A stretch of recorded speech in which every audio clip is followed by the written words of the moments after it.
Hello and welcome to the Fantasy Football Show. I, your host, Jordan McAdoo, joined by Danny Kent, will be presenting to you how the first two rounds of your 12-team PPR league should be going.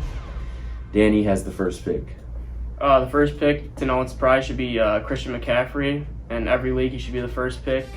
Although he only played 3 games last year due to injury, in those games he had 28.5 points, 24.8 points, and 37 points. And in 2019, he finished with 1,300 rushing yards and just over 1,000 receiving yards, along with 19 total touchdowns. In case you haven't figured it out by now, McCaffrey's a must-pick. Yeah, that's pretty much your lock at number 1. He can catch and run the ball really well. At the second pick, this is another pretty simple pick. Dalvin Cook should be the second pick. Cook, the 5'10", 209-pound running back, is an elite back that can both run and catch the ball. He is the perfect back in a PPR format. Last year, he rushed for over 1,550 yards and 16 TDs. He finished second in carries, scrimmage yards, and TDs. With a slightly improved O-line, you can expect another monster year from Cook. This should be the second pick in any draft. Consider yourself lucky if he drops to the third or even the fourth pick. Coming in at the third pick, we have Derrick Henry. As a pure rusher, I would say everyone agrees that he's the best in the league.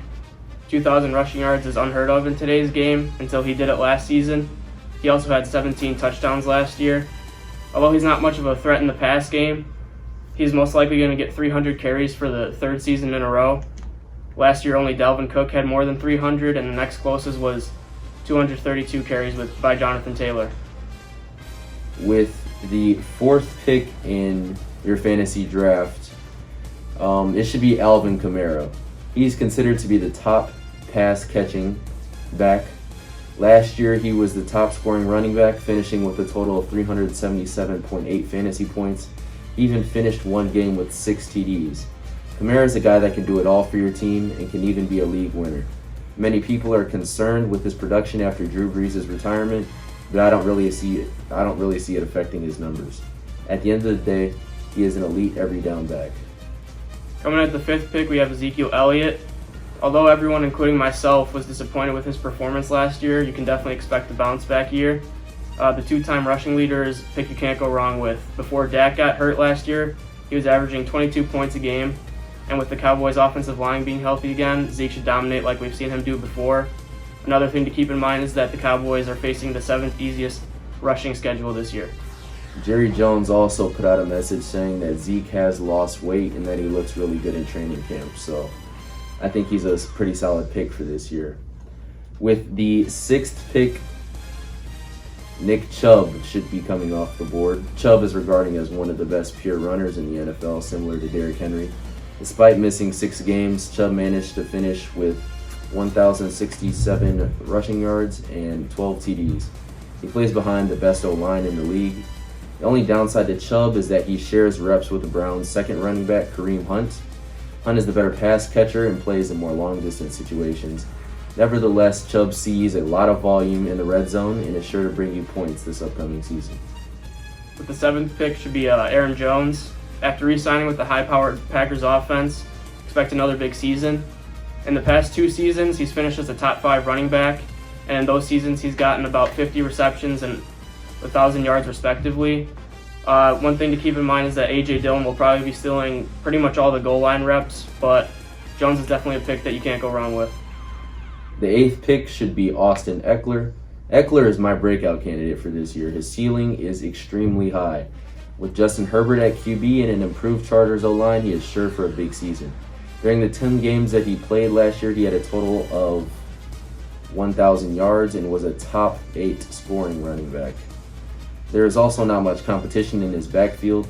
Eckler is both a ferocious runner and is great in the pass game. The Chargers' new offensive coordinator is also coming from the Saints and says that he plans to use Eckler similar to how Camaro is used in New Orleans. Expecting big things from Eckler this season. Coming in at the 9th pick is Saquon Barkley.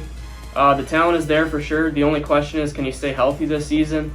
We saw him go down last year with a bad ACL injury.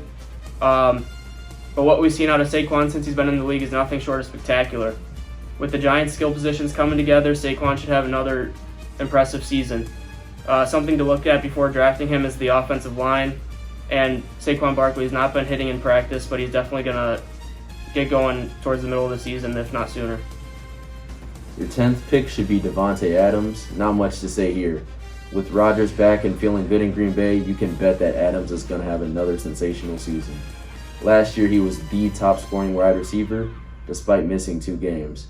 He racked up 115 receptions and almost 1,400 receiving yards with 18 touchdowns. Adams should be the first pass catcher drafted and could even crack the top 5 in some leagues. With our next pass catcher at pick 11 is Tyreek Hill. Paired with Patrick Mahomes, it's going to be a lot for Tyreek to have another great season. The Chiefs can get a touchdown at any point of the game, and often that's through Tyreek Hill. His only reception in the preseason was a 35-yard touchdown 3 minutes into the game. In the last 4 seasons, he's had more than 1,000 yards in 3 of those seasons, and last year he had 17 touchdowns, finishing as the wide receiver 2. Your 12th pick should be Travis Kelsey. Kelsey is probably the only tight end ever to be drafted in the first round. Playing with Patrick Mahomes almost guarantees you receptions, and Kelsey is perfect in PPR formats, not only because he is an elite pass catcher, but because he is also very dangerous in the red zone. He recorded 1,400 yards from the tight end position with 11 touchdowns. In the Chiefs' pass-heavy offense, Kelsey is sure to see the ball. He should be drafted in the first round of all leagues. Coming in at the 13th pick should be Jonathan Taylor. Taylor had a breakout rookie season last year. He had over 1,000 yards and 11 touchdowns. The Colts' offensive line is ranked 2 going into this season. Although Marlon Mack's going to be returning, he is coming off a torn ACL, but Nyheim Hines will also be getting carries with Taylor. Taylor will probably be getting most of the goal line carries, which is going to be good for his touchdowns and production. Your 14th pick should be Antonio Gibson. Gibson is another breakout target for this season. This is Gibson's second year following an impressive freshman campaign. At this point in the draft, this is kind of a risky pick. Being so young, he hasn't had a dominant season, but we have seen flashes of greatness. With Ryan Fitzpatrick at quarterback and a new and improved offense, we should see Gibson involved more in the pass game. Gibson might be young, but his ceiling is very high, and he could very well finish as a top 10 running back by the end of the season. At the 15th pick should be the man with the best hands in the league who wears a size 5XL glove, Deandre Hopkins. Outside the numbers last year, Deandre had more than 800 yards and was able to create an average of 3 yards of separation on all of his routes. He finished second in the league in receptions and had 1,400 receiving yards, which was third in the league. With Kyler Murray's continued development, we'll for sure see a great year from D-Hop. With your 16th pick, Kelvin Ridley should be coming off the board. Ridley should be a top 5 wide receiver this year. Last year, Ridley had an amazing performance, even with Julio Jones on the other side of him. Now, with the absence of Jones, Ridley will see the ball even more and will most likely see an increase in target share. This young receiver also plays on the Falcons, which is a benefit. With the bottom 10 defense, the Falcons will most likely be losing and forced to pass the ball.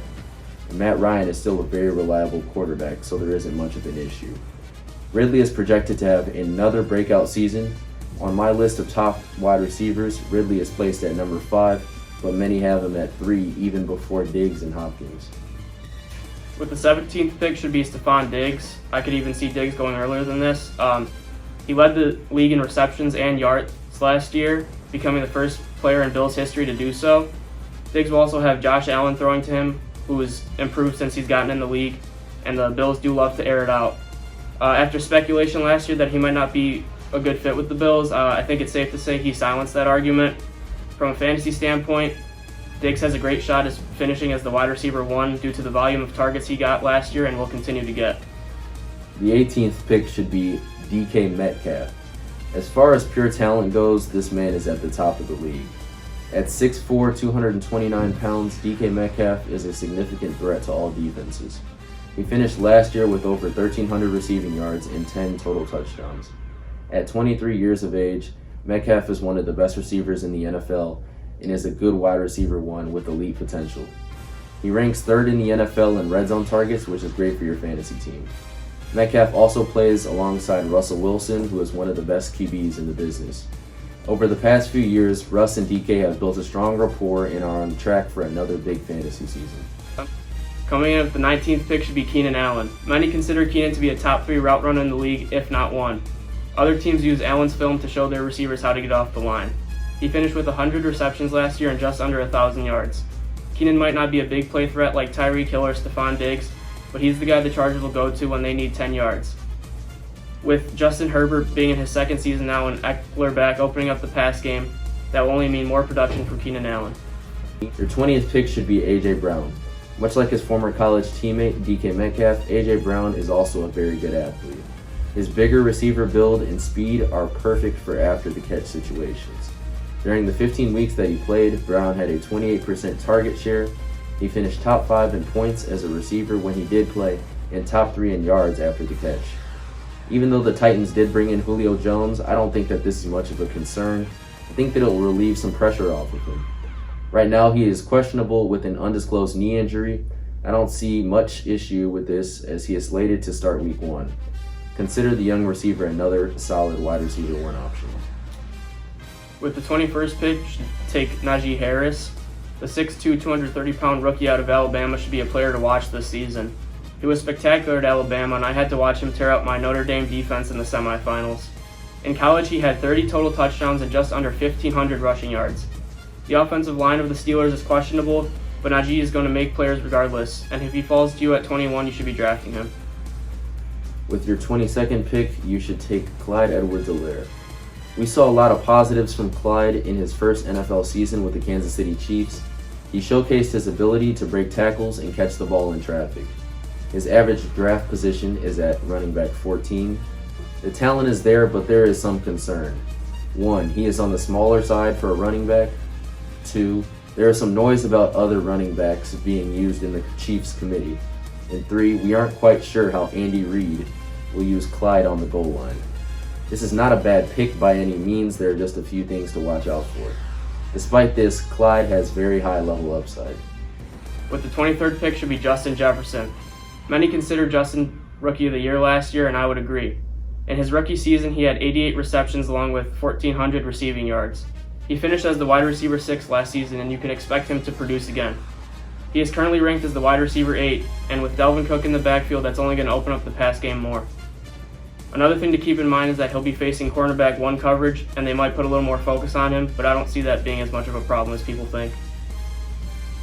With your 24th pick, Allen Robinson should be coming off the board. Robinson is another great receiver. His routes are crisp, and he has great hands. Last year, Robinson finished as wide receiver 9 with 1,250 receiving yards and 6 TDs. I project to see an increase in his stats this year due to improved QB play and a somewhat better offensive line. Andy Dalton is said to be starting QB for week 1, but Justin Fields has impressed a lot of people in the preseason and may take over that role at some point this year. With an improved QB play, Robinson should see this ball a lot more this year. Consider him to be an elite wide receiver 2 and borderline wide receiver 1. Thank you for joining us for the first episode of the Fantasy Show. We hope that we provide some valuable tips that you can use in your draft. Thank you and see you next time.